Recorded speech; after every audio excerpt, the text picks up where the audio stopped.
অবশেষে আমরা আগুন ধরাতে সক্ষম হয়েছি। গাইস, আমরা এখন চলে এসেছি ম্যানগ্রোভ বনে। এটা পৃথিবীর সবচেয়ে বড় বন।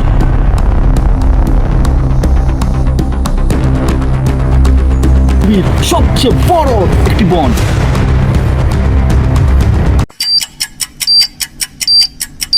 গাইস, আমরা এখন চলে এসেছি ম্যানগ্রোভ বনে। এটা পৃথিবীর সবচেয়ে বড় বন। আমাদের সাথে এসেছে বিশিষ্ট বন ভ্রমণকারী মিসেস শ্যাম ভাই, আর তার পিছনে এসেছে একটা বন জঙ্গলের মানুষ। আমি হলাম বন ভ্রমণকারী একজন ব্যক্তি। আজকে চলে এসেছি পৃথিবীর সবচেয়ে বড় একটি বন। আপনারা নিশ্চয়ই জানেন পৃথিবীর সবচেয়ে বড় বনটির নাম কি? অবশ্যই জানলে কমেন্ট সেকশনে জানিয়ে দিবেন। তো চলুন এই বন ভ্রমণে আমরা ঘুরে আসি। চলুন, আসো। আমরা পৃথিবীর সবচেয়ে ভয়ঙ্কর জায়গাগুলোতে যাই আপনাদের দেখাতে যে কিভাবে বেঁচে ফিরতে হয়।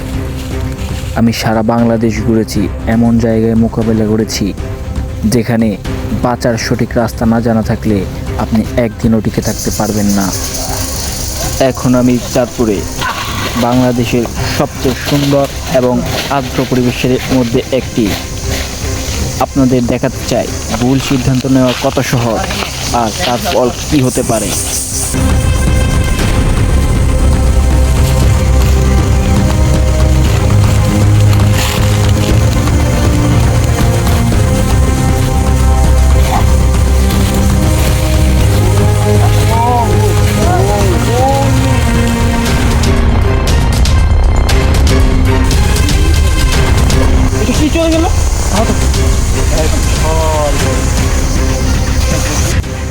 আমরা জঙ্গলে প্রবেশ করতে না করতেই ভয়ঙ্কর জীবজন্তুর সাথে দেখা হয়ে গেল।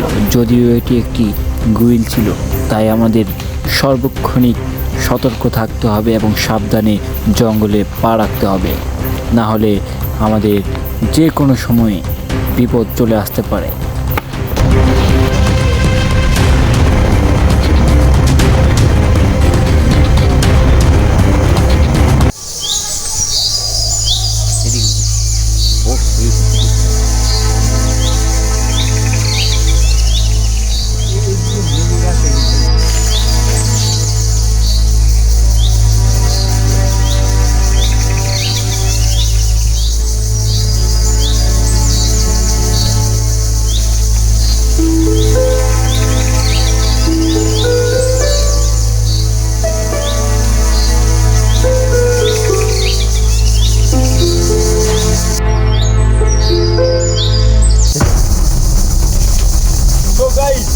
দেখুন, এখানে খুবই বিরল এক প্রজাতির গাছ। এখানে হয়তো বান্দর বসবাস করে থাকে, কিন্তু এখন আমরা বান্দরগুলো দেখতে পাচ্ছি না।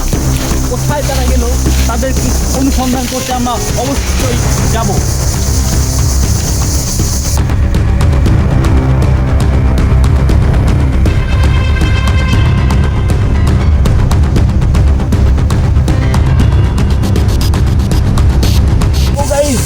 এখানে টিকে থাকার জন্য আমাদের এখানে আগুন জ্বালাতে হবে, না হলে এখানে হিংস্র জন্তুরা আমাদেরকে অ্যাটাক করবে। তো চলুন আগুনটা জ্বালিয়ে আসা যাক। আগুনের জন্য এখানে কয়েকটা লাঠি গোড়া জোগাড় করতে হবে। তো তোমরা চলো, কাজে লেগে পড়ো।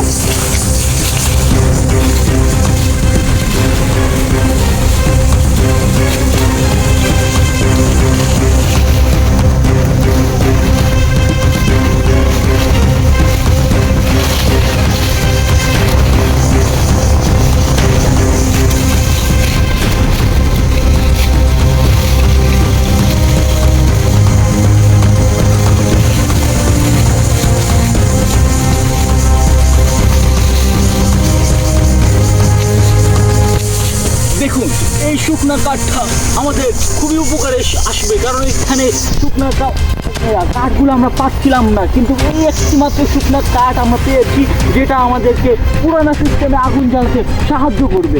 তো চলুন আগুনটা আমরা জ্বালিয়ে তারপর ভিডিও চালাতে থাকবো।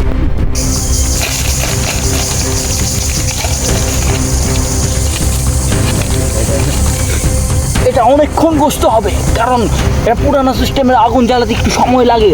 সো আপনারা ধৈর্য সহকারে দেখতে থাকুন। হ্যাঁ, যাবে। আমরা আগুনের দেখা পেয়েছি।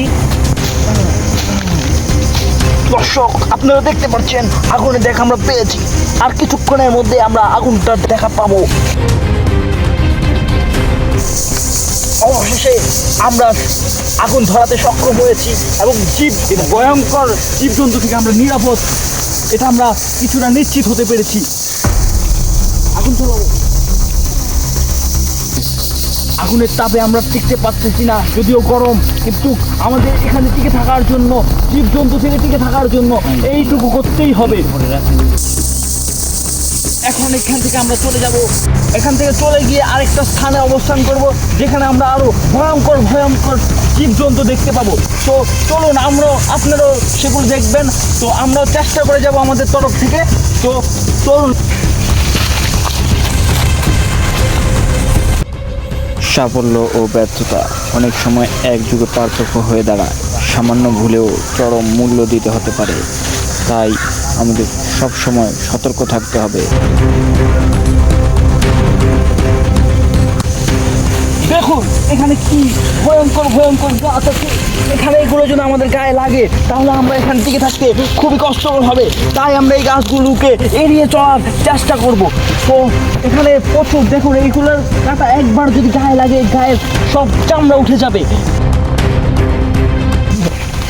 এই জঙ্গলে আমাদের সব সময় সাবধানে চলাচল করতে হবে। এই জঙ্গলটি খুবই ভয়ঙ্কর। এখানে অনেক রহস্য লুকিয়ে আছে।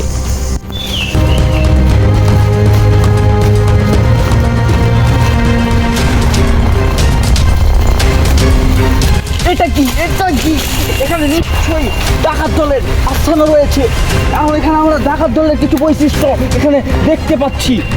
সবাইকে এখানে সাবধান থাকতে হবে, কেননা যে কোনো মুহূর্তে আমাদের এখানে আক্রমণ করতে পারে ডাকাত দলেরা। ডাকাত দলের সর্দার এখানে নিশ্চয়ই আশেপাশে কোথাও আছে। সো আমাদের এখান থেকে দ্রুত এই জায়গা ত্যাগ করতে হবে। তো চলো আমরা যত দ্রুত সম্ভব এখান থেকে বেরিয়ে যাই। এতক্ষণ পর্যন্ত আমরা ভেবেছিলাম এখানে জীবজন্তুই অনেক ভয়ঙ্কর, কিন্তু এখানে অনেক ডাকাত দলের আস্থান রয়েছে। এখানে ডাকাত দলের কিছু বৈশিষ্ট্য আমরা পেয়েছি। তাই যত দ্রুত সম্ভব আমাদের এই জায়গা ত্যাগ করতে হবে। আরে এটা কি? দেখুন গাইস, এখানে বিশাল আকৃতির একটি মনস্টার থাকে, যেটা আমাদের যে কোনো মুহূর্তে অ্যাটাক করতে পারে। তাই আমাদেরকে এই জায়গা যত দ্রুত সম্ভব ত্যাগ করতে হবে।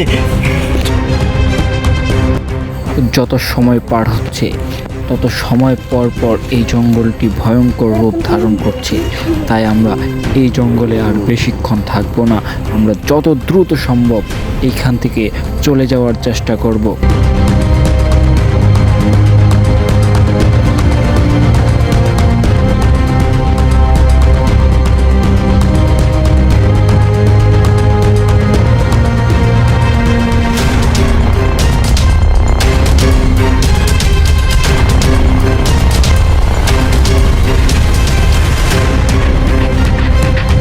দেখুন গাইস, এখানে অনেক বিষাক্ত সাপ এবং মনস্টারে ভরা একটি জঙ্গল। তাই এখানে আমরা সেফ না এবং নিরাপদ না। তাই আমরা এখান থেকে যত দ্রুত সম্ভব আমরা এখান থেকে চলে যাওয়ার চেষ্টা করব। অন্য কোনো সময়, অন্য কোনো দিন, অন্য একটি মনে আবারও দেখা হবে। আজকের মতো এইখানেই শেষ করলাম। আল্লাহ হাফেজ।